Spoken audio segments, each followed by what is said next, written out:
All right, guys. Am I audible to all of you? As the voice is loud and clear? Can you just confirm me with a couple of messages? Yes, Sanjay, Vinish, Vignesh, Arun, Shreya. All right. Okay. So, okay. So, guys, can we start the lecture two, session two?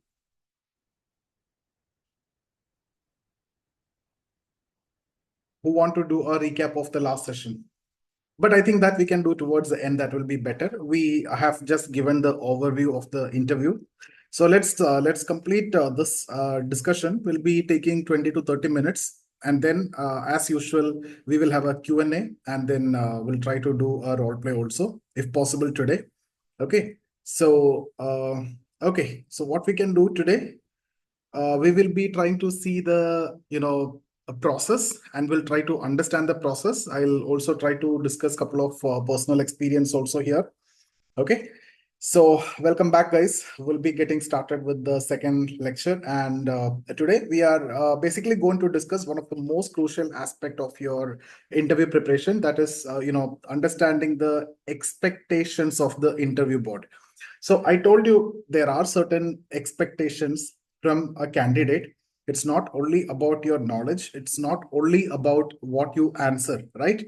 So there are many things and much more that they are looking from a candidate, and that's exactly what we are trying to systematically analyze today. Okay, so we will be taking up one by one, and I try to give you example also. So once you are done with the session, once you understood the expectations of the other person, it's not only about the interview board. In life, in all areas, it is actually required. When you interact with other person, when you encounter with other person, even with your family also, what's the expectation of the other person? If you know, then any situations can be handled easily. So when that interview board is asking you a question, that question will be actually asked based on certain expectations from you, or they are testing you on certain dimensions. We will be looking at the dimensions also. So if you can understand why they asked that particular question, then it is going to be very easy for you to answer, right? So then if you understood why they ask this question, what they want to assess or check, then you need to bring in that dimension in your answer. If they are checking the leadership part, then in your answer, that leadership part should be there. If they're trying to check your empathy or compassion, that need to be there in your answer. If they're actually checking something like integrity, which is, and something which is uncompromised, then your answer should bring in that element. Okay, so if you understand why they're asking one particular question, then you automatically know, because we have things formulated. So we will be doing that. That's exactly what we will be doing in the next now 49 lectures left. So in this session, once the other person is asking you a question, you will be automatically, the mind will understand why he asked that question, and you also know what to tell in that. Okay, so that's what we are going to do, and I'll be introducing that here today. And in the coming sessions, we'll be proceeding further, and we will be discussing more on that. Okay, so knowing what they are looking for will actually help you to give your response in such a way that they will like it. Okay, so, and it will actually help to present yourself in the best possible way. So that's what we are trying to learn. Okay, and whatever I have understood over the course of my 3 interviews, whatever I realized is that the panel is not looking for knowledge, right? We discussed this before.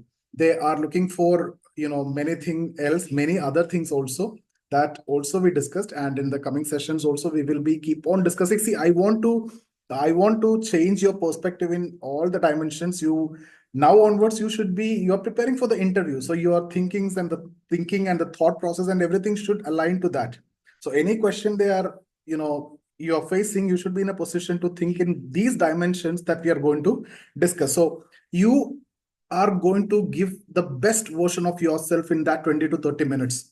So what all elements, before you get out of the room, there are certain words that you need to tell in the board, whether they asked a question or not. But still, there are certain words and there are certain elements of your personality must be reflected in front of the board, whatever they are looking for. Ultimately, once you complete these discussion, you'll come to know what are they looking for. And let's bring it down to 20 or 10 most important traits. And these 10 must be portrayed in the interview room in front of the board. Whether they ask questions or not, it doesn't matter. You can bring that in any situation. You can manipulate and you can do that.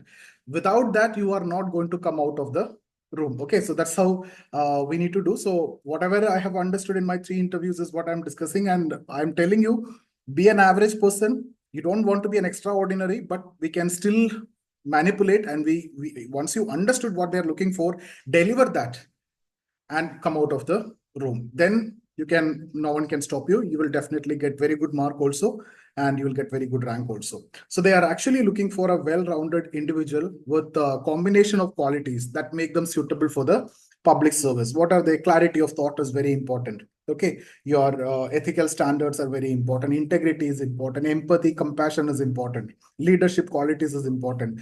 The quality or the capacity to handle pressure and be calm is also important. So you should never get nervous with any question, whether you know it or not. It doesn't. If you don't know, simply tell no. Don't show that panic or nervousness, because they are looking for that. If you are nervous, then how can you lead a team? So if you don't know something, you don't want to beat around the bush. Simply tell, I don't know this. It's not necessary that you need to know everything. But whatever basic things that they are expecting you to know, that you will definitely know, because they will be starting with the DAF only. And the basic things we have anyway covered. So don't worry about that. Any random questions, if you don't know, again and again, I'm telling this because this is an issue that most of the candidates are facing. If you don't know any random question, it's not your mistake, it's their mistake. Anyone can ask, even you can ask 100 questions to the interview board which they don't know, right? So anyone can ask questions which you don't know. It's very difficult to know everything, right? So you don't worry about that. We simply say, no, I don't know, sir. That's it. It's over. Then they are not going to get into that.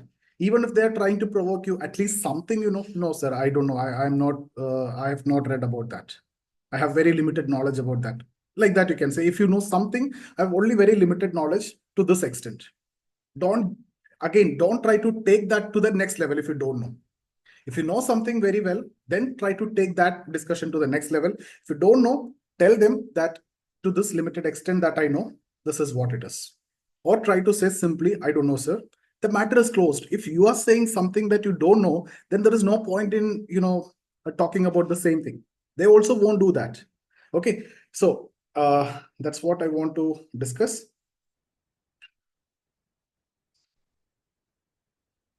Now coming to the role of interview. So what they will try to focus on here.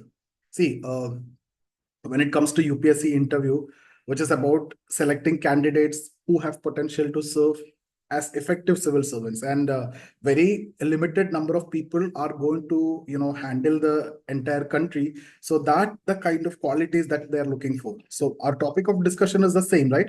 What they are looking for, what's the expectation of the board. So you should be matching that expectation, and that one by one is what we are going to do in the 50 sessions, out of which we will bring it down to 10 most important qualities, and you can never come out of the room without reflecting these 10 qualities. And for that, we have to keep on doing the role plays. We will be doing that. See, don't worry about the numbers that you see in this session. Here, all those who have given mains are mostly the 365 today. Yesterday, it was around 380, right? Who are attending, all are given mains. And I'm assuming that 30% of this will clear. Okay, so this number will come down actually. So we will have, that's why role play and everything we can do in more detail after the result. Okay, so what I want to do is whatever we discuss in the 50 sessions, 50 important aspects we'll discuss, and I want it to reduce to 10 most important qualities that you will be reflecting in front of the board before you come out of the board. That's the objective.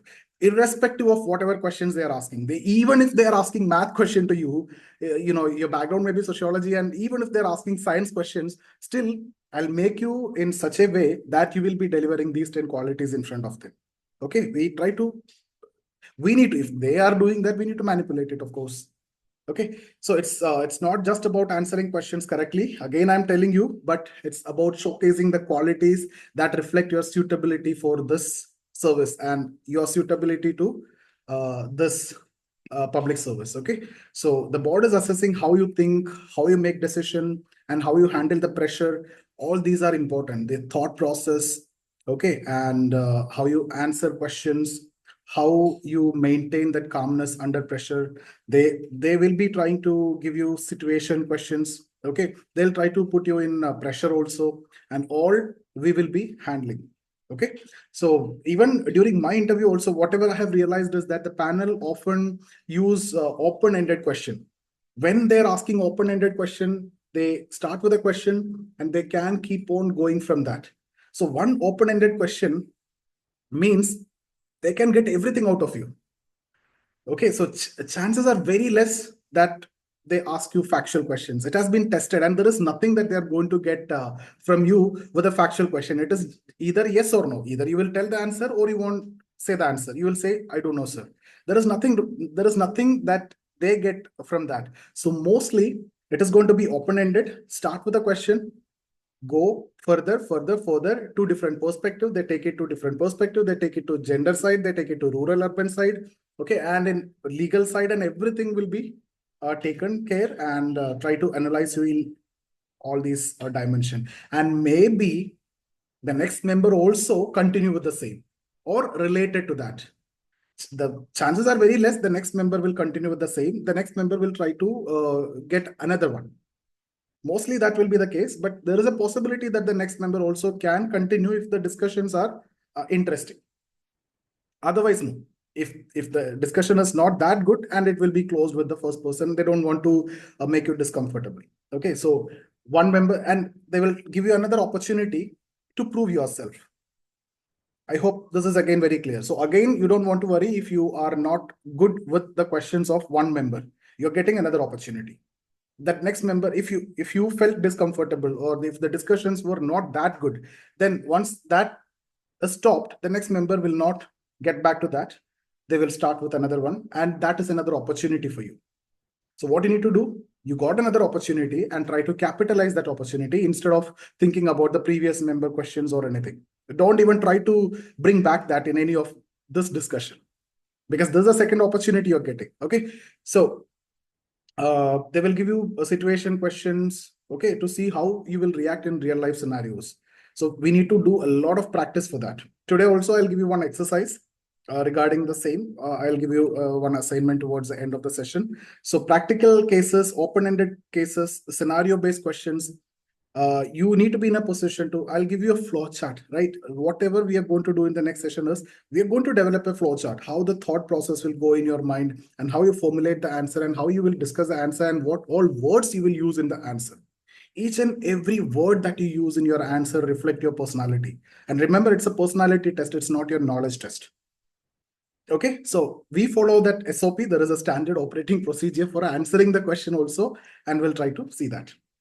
See, if I want to give one of the example, in one of my interview, they actually asked me, how would I handle a difficult law and order situation as a district magistrate? So actually, I remember this because they asked me, this is in my first interview, my preference was IPS, but I prepared as an IPS officer, as a superintendent of police, how he'll be handling is what they can ask you, but there is no difference anyway.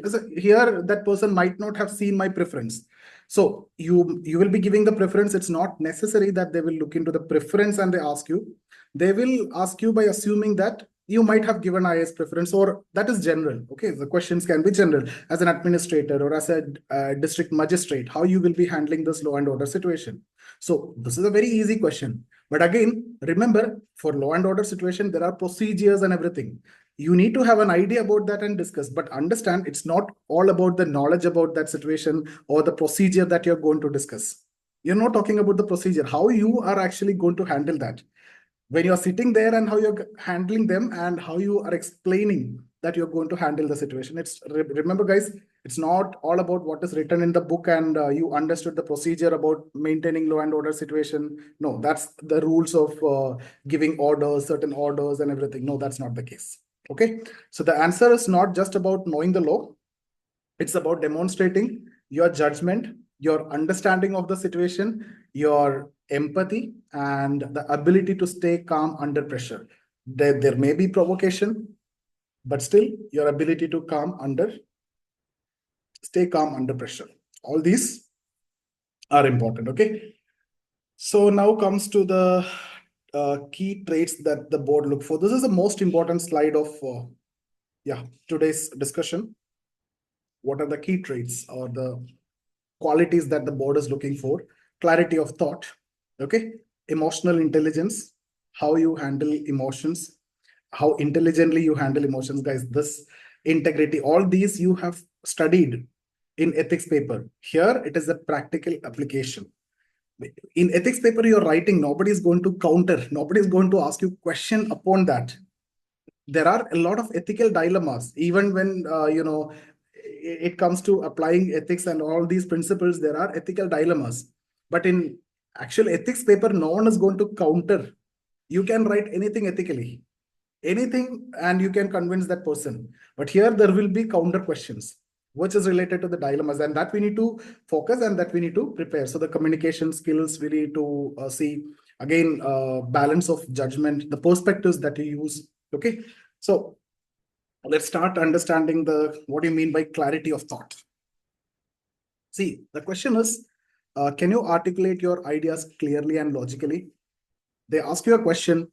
Will you be able to convey that in a simple language? I mean, very clearly, logically, without too much of explanations. That's a main trait. That is what you mean by clarity of thought.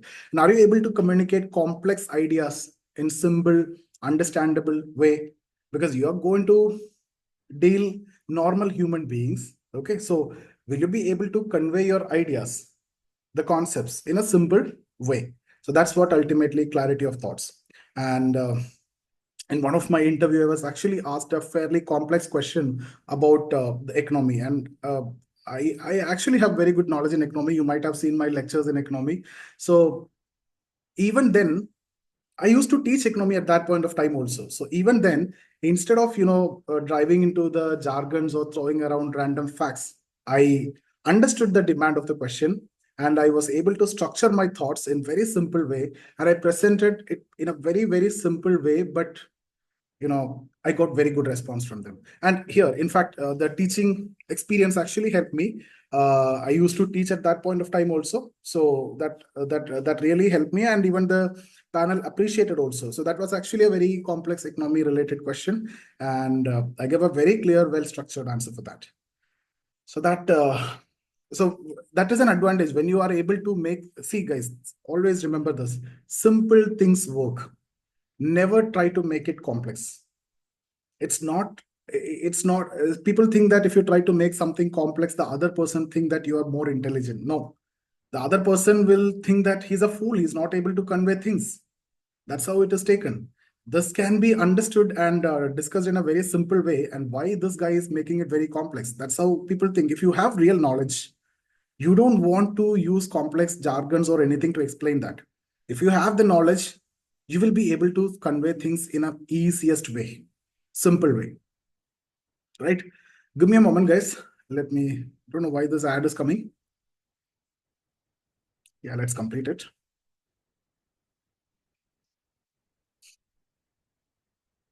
All right. Okay.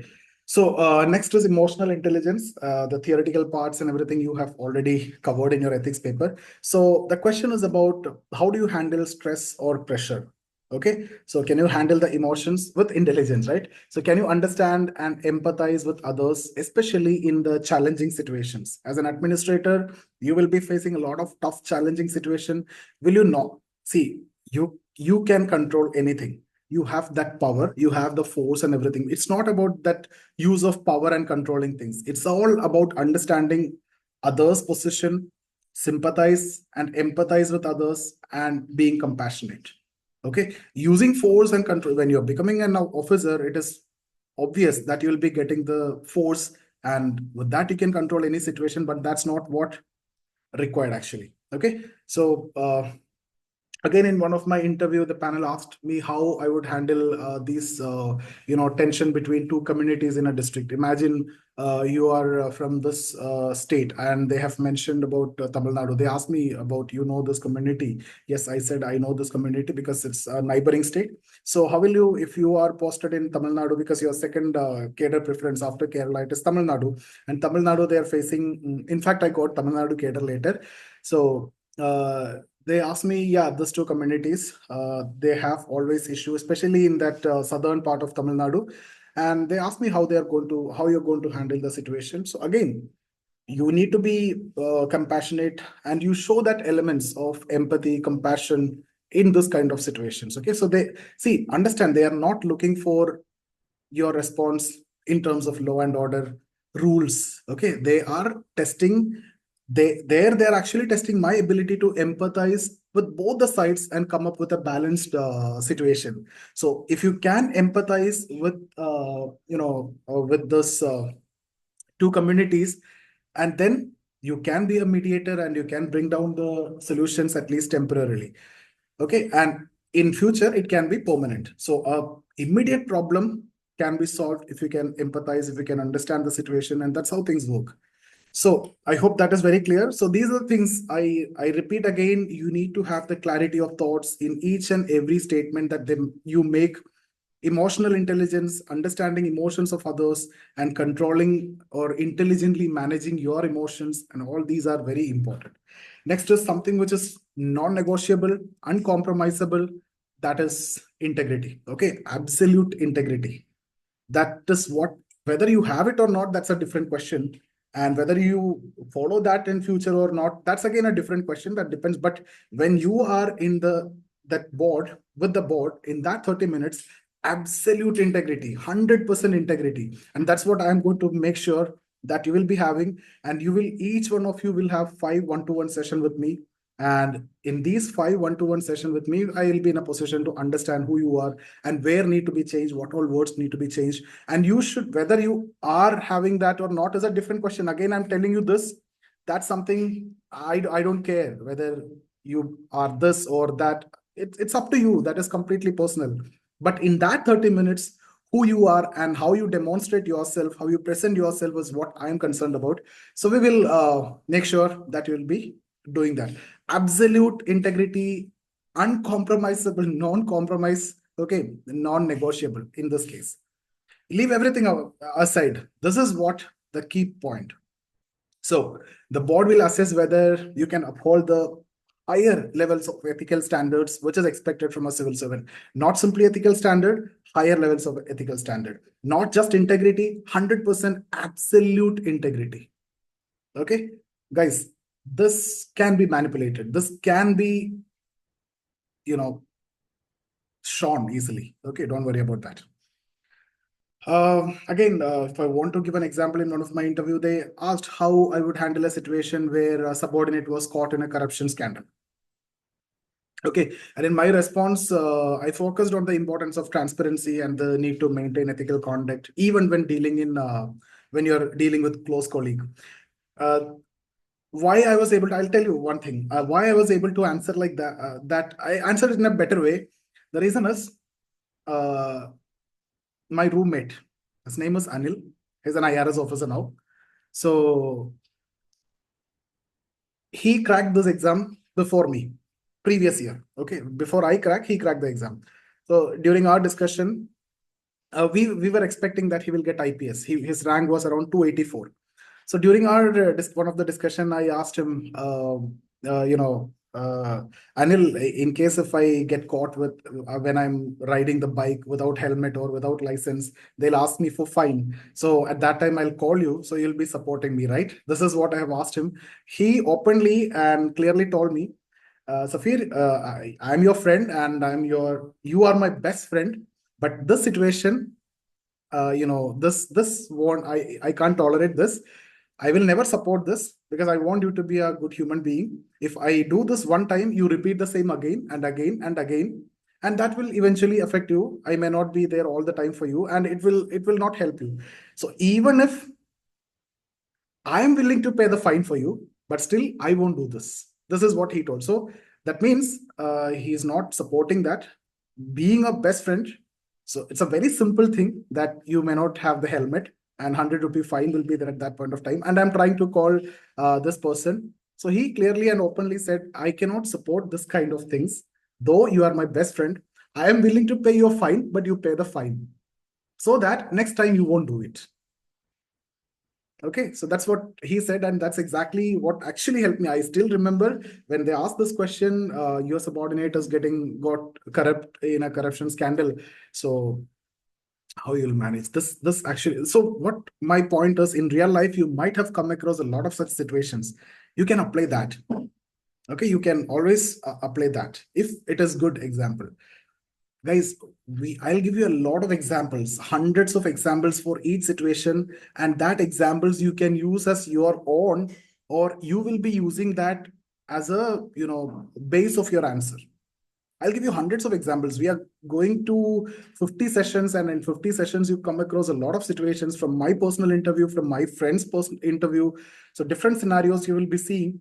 All these are different experiences, and all these answers, the way it is framed, you will be able to get the base of your answer from that. Okay. Now, when the next point is communication skill. See, can you convey your thoughts with confidence and clarity? That's the ultimate question here. It's not about your English communication skill, or it's not about your language. The communication skill here means, will you be able to convey things properly to other person? And civil servants deals with people from all walks of life, all from very rural background to urban cosmopolitan cities, even to tribal areas. And your ability to communicate effectively is crucial. It's not about English, it's your ability to communicate. Okay, so again, in one of my interviews, I was asked to explain a complex policy issues in simple terms. I told you just before, related to economy, same way. Okay, so and there my teaching experience have helped me, because I am teaching at all levels, and I was able to break it down into easy and understandable explanation, and which eventually the panel appreciated also. Now, next is balance of judgment. So the board is actually looking for candidates who have, that balance of judgment, who can understand different perspectives and who take a neutral stand. He can, he can weigh the perspectives and try to be neutral and have a balanced view, well-reasoned decision. Okay, so that's what they're looking for. So they give you a situation. You cannot be completely go for a feminine view completely, or you may be, see, the question here is, you may be from an rural area, you cannot be biased against urban area. You cannot show emotions or sentiments that I am from rural area and I have this issues, my English is not good. That kind of sentiments don't try to create. Be balanced always. Always they should not even understand from your language whether you are a male or a female. Of course, they can see and understand, but from your language or communication, they should not understand that you talk as a male or a female. Even that also they should not understand. Or whether you are a Hindu or a Muslim, though they know from your DAF, but they should not understand that. So your interview, you present yourself not as a Hindu or a Muslim, not as a male or a female, not as a rural or urban, not a North Indian or South Indian. Okay, just as one individual and Indian. And that's when you can serve across the country, you can serve across the masses. So that's the quality that you need to show there. So balance of judgment without bias towards any sections or any perspectives. Okay.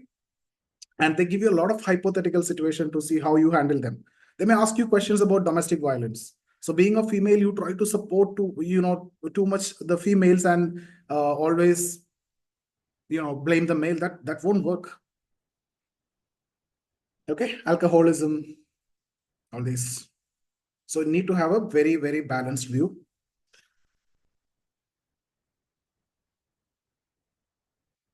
And again, in one of my interview, if I don't know whether I can connect with this or not, I was actually asked how I can manage a situation where political pressure conflicted with administrative priority. So your job and your role is going on, but then political pressure is also there. So I think it was in the context of you're an SP and you got some case and you arrested someone and some political pressure is there, how you're going to handle and everything, right?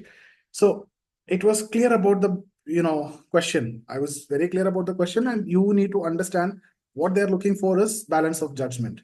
Sometimes political pressure need to be considered, but at the same time, you need to consider your responsibility as an administrator as well. So you cannot give an extreme answer in this case, and they want to see how you are middle grounded. And if you're a sociologist, you might have heard about middle range theories and everything. So again, you cannot be too extreme. Okay, you need to be in the middle range. So let's move on to the next slide.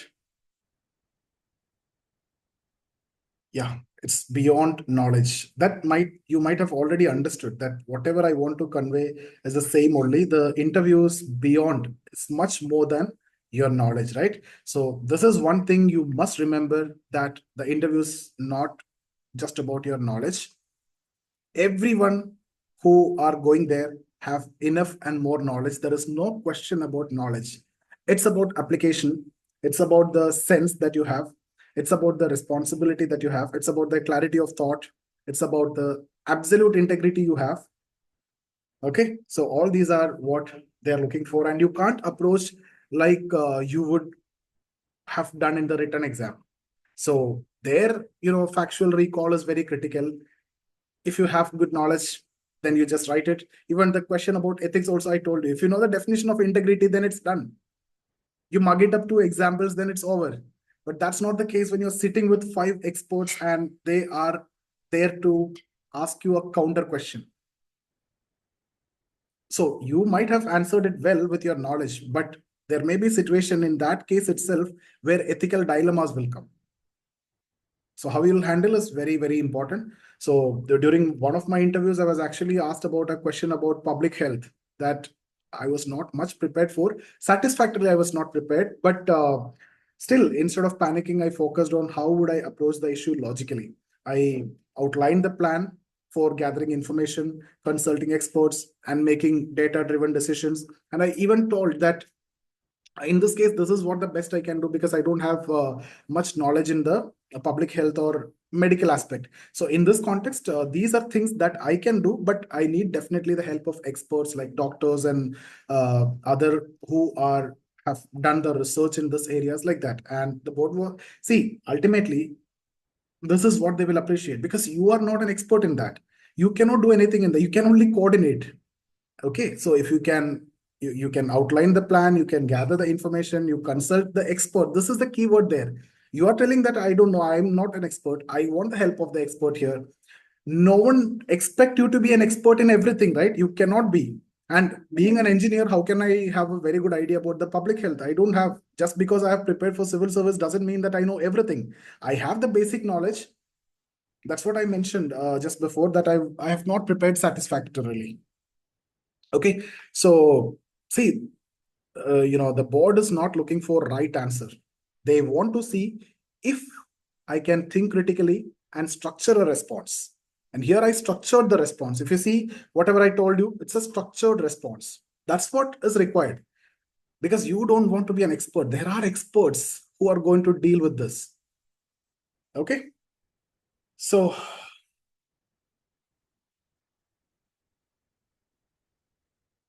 what's the next slide? Q&A questions will be towards the end. I'll give you 30 minutes. Yep. Okay, so aligning your preparation. Let's move on to the next slide, guys. So now that we know what the panel is looking for, let's talk about how you can align your preparation with these expectations.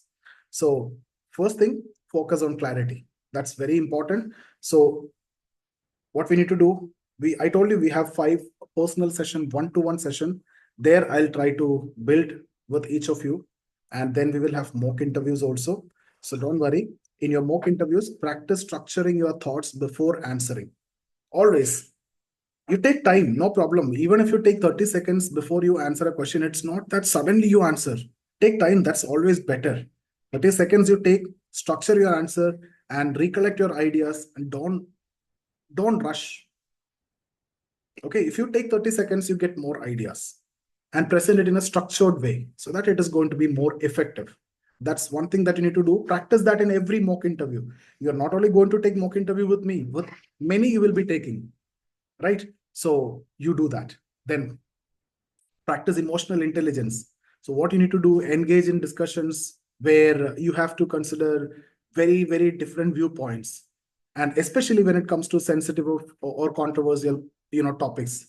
And this will actually help you to build empathy and balanced judgment.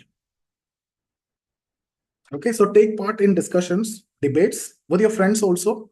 And again, more and mock interviews, more mock interviews you take, more whatever we are discussing here, you need to apply. And you will be getting limited slots with me, right? 5 slots I'll give you, each of you. That's not enough. With that, you'll get very good idea with the classes and these five individual one-to-one sessions. But again, you will be applying this in each and every mock interview. Because I want you to give your best 20 minutes on that day, your day. Okay. DAF questions. Okay. Go through the DAF thoroughly and anticipate the question. Think about how your background, hobbies, and work experience align with these traits the board is looking for. This, I will do it for you. But you will also have to do, I will check your DAF. I will be framing at least 100 questions for you, each one of you personally, individual, 100 questions I'll make. That's why I'm charging so high. So I'll have to deliver that, right? So it's not that free of course we are doing it.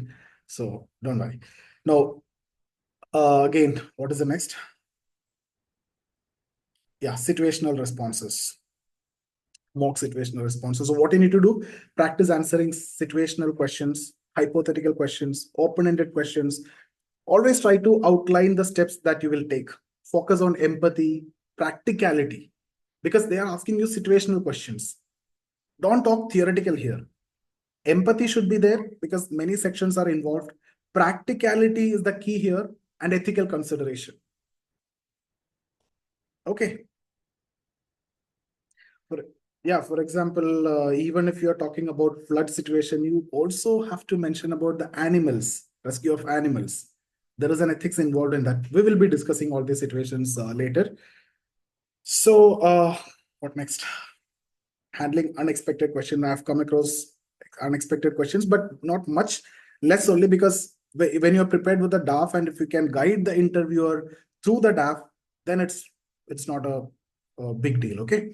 So, but I still remember in one of my interview, one of the most challenging question I faced is I think it's in the third interview. That's where actually I got the less mark, but not about that. And it was about a controversial policy issue that had just made headlines at that point of time. Again, I prepared, I read about that, but I can tell you, I have not satisfactorily prepared, like what exactly I should tell, like that. Okay.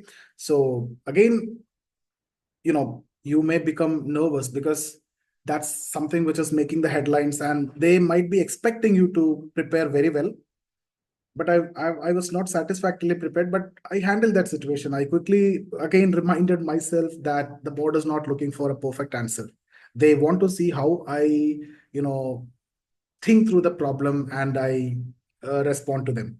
So guys, why I am telling this again and again is because I want to inflict this in your mind. It's not all about how and what you are, whether you answer that particular question, right? So whether you give a perfect answer for that question, it's all about how you think, how you manage, how you outline, how you structure and everything. So in that case also, so what you need to do, you take a deep breath, acknowledge that it's a complex issue and present a balanced viewpoint. It is very easy to give a balanced viewpoint. It's very difficult to be one-sided actually. Balanced viewpoint, anyone can, it may or may not rain today. Market may or may not go up today. It's very easy to give a balanced view. It's very difficult to be one-sided because that much you need to convince. If you go one-sided, that much you need to convince. Counter questions, arguments will come. Then why you are trying to do that? Balanced approach is always good. So outline the pros and cons of the policy. What I did is what I'm telling you. In mind, you will be doing that. Outline the pros and cons. Emphasize the need for more data before making a final decision. If you don't know things, there are lack of availability of data, need more data collection, or need the help of the experts for this, especially in the public health issue. If you remember, there definitely you need the help of more data, more expert support, and highlighted how I would approach it from administrative perspective, how you will approach it from administrative perspective. Okay, so again, it is not about having the right answer. It's about showing clarity of thought, balance, calmness under pressure. Okay, so it's long discussion. So how can we conclude now? What are the key takeaways?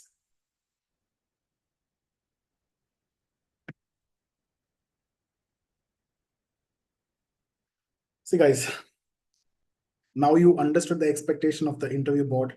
So that's the key to succeed the UPSC interview. Once you know why they asked this, you know what to tell.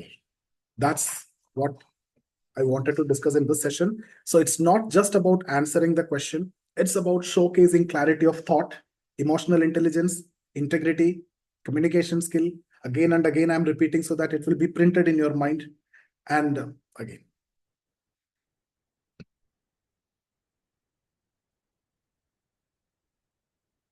Yeah, give me 1 minute, guys.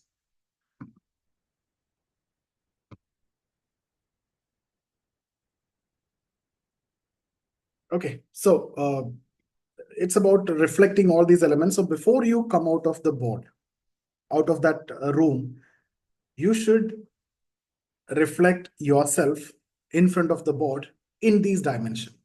Without that, you should not come out of the board. If you cannot, then there is of no use. This must be there, and that's exactly what we'll do. Indirectly, we will do that. It doesn't matter, you got opportunity. We create opportunity. We need to. That's why you are here with me, right? So we need to create opportunity to reflect yourself in these dimensions. I told you I'll bring it down to the 10 different dimensions that you need to do. Okay, so you need to align your preparations in these expectation, and you'll be able to present yourself as a well-rounded candidate to take on these responsibilities as a civil servant. So in the next lecture, we'll focus on how to prepare your DAF-based questions, which will play a very critical role in the interview process. And for you, I'll be taking up your DAF. Okay, and I'll be preparing questions for you. But before that, you will be doing your work also.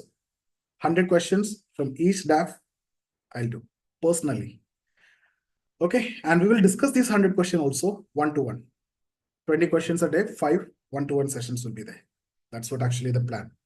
So now what you can do for tomorrow, you need to identify your areas for improvement, list examples demonstrating clarity, provide instances of integrity. Just think about certain, dimensions. We will do it. We will create it. Okay. So share situation, showcasing empathy. I'll take up 5% and I'll ask you, get prepared for this. Now, what we can do is we can go for Q&A. Okay, before that, I want someone to summarize this yesterday's session. How many of you will be willing? Santosh, Shreya, Abhinav, Zimran, Keshav. Keshav, you did it yesterday. So I'll give you opportunity for one more person. Sindhu. Okay, all right. So what we can do is 5 of you can do it. Okay. I'll give you 2 minutes for each of you. In 2 minutes, you need to summarize it so that we will understand the clarity of that thought that you have. Okay. So summarize today's session. Yesterday's we did yesterday. And after that, we can go for Q&A. And then I'll give you one role play. So that also we can do today. So let me stop the recording, guys. After that, we can start. I'll unmute all of you. No need to chat. I'll unmute you. Let me stop this recording.